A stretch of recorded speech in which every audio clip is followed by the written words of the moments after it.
Now, should everyone wear a face mask? That's one of the big questions people all over the world are asking at the minute. This week, Singapore made wearing masks compulsory in public, and in the state of New York, they are also required whenever social distancing is not possible. But many countries are still advising people not to use them unless they are sick. Well, to help us understand the science behind this, I'm joined by Jeremy Howard, a scientist at the University of San Francisco and co-founder of the FAST.ai Research Institute. Jeremy, thanks for joining us. You've reviewed the research around face masks. What are the main things that you found?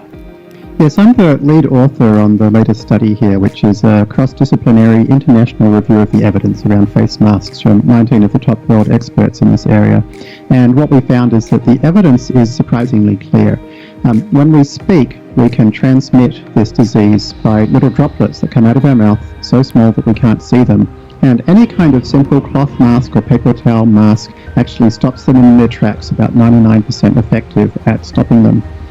We looked at the data around this, and we saw that there's actually countries that have already figured out how to keep their economy going without mass destruction, like we're seeing in London and New York, mass death.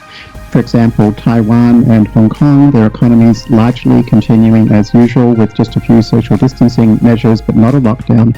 And they only have 10 deaths each, despite Taiwan, for example, having a population of 30 million. They're doing the testing, the tracing, the quarantine of potentially infected, and face masks. There's a magic 4-piece solution which we're already seeing working, and face masks are part of it. Yeah, it's really interesting you mentioned Taiwan and Hong Kong there. Why is there this divide between Asia and the West over this? Because countries that you mentioned, Japan, China, Korea, Thailand, Hong Kong, masks have been the norm for quite a few years now. Well, there's been an important change in East Asia. Masks have been the norm for people with symptoms.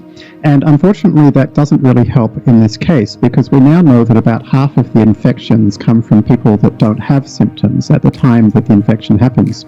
So what happened is in Taiwan and Hong Kong, they were pretty close to the epicenter of this pandemic. They had people on the ground in Wuhan. They saw the asymptomatic and pre-symptomatic spread, and so they very quickly realized, okay, everybody needs to wear a mask.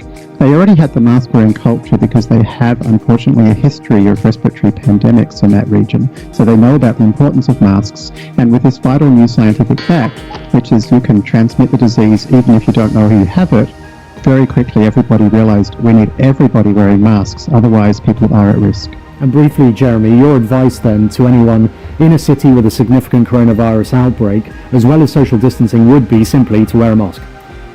Yes, and really any mask, you can literally take a piece of paper towel, you can staple a rubber band onto each end, and you can stick it over your face, and that is incredibly effective at stopping the droplets. It won't necessarily keep you safe from those around you, but it will keep those around you safe from you. So if you make sure that everywhere you go, everybody's wearing a mask, that's going to do a great job of keeping you safe. So we really need help here from governments, from unions, and so London today, the London Mayor, is saying we want to enforce masks throughout our city, and this is why.